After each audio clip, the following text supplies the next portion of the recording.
మళ్ళీ TSPSC job notifications అనేటివి release కాబోతున్నాయి.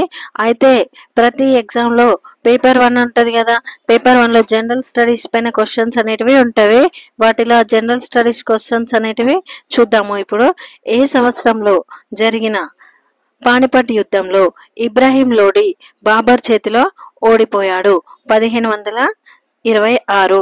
భారతదేశంలో డచ్చి వారి వర్తక స్థావరం ఏది? మచిలీపట్నం.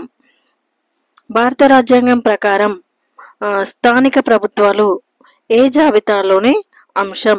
ఈ స్థానిక ప్రభుత్వాలు అనేవి ఏ జాబితాలో ఉంటాయి? రాష్ట్ర జాబితా.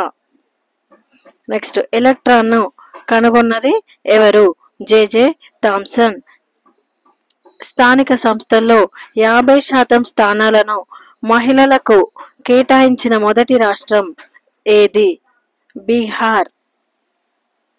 అయితే జనరల్ స్టడీస్ అంటే మనకు అన్నిటిపైన అవగాహన అనేది ఉండాలి.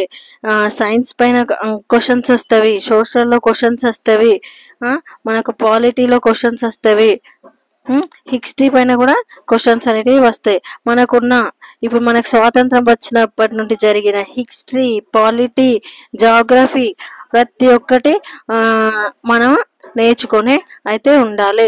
మొదట జరిగిన విషయాలు, మొదటి ప్రధాని ఎవరు, మొదటి రాష్ట్రపతి ఎవరు, ఎవరు వచ్చిండ్రు, భారతదేశానికి మొదట వచ్చిన బ్రిటిష్ వారు ఎవరు, ఆంగ్లేయులు ఎవరు, మొదట జరిగిన ప్రతి ఒక్క పాయింట్ అయితే మనకు తెలిసి ఉండాలి. అప్పుడు జరిగిన యుద్ధాలు, యుద్ధాల్లో పాల్గొన్న రాజులు ఎవరు, ఎవరు గెలిచారు, ఇవన్నీ అయితే మనకు ఒక్కసారి మొత్తం బుక్ చదివితే ఇట్లాంటి బిట్స్ ప్రాక్టీస్ చేస్తే ఈజీగా పెట్టొచ్చు.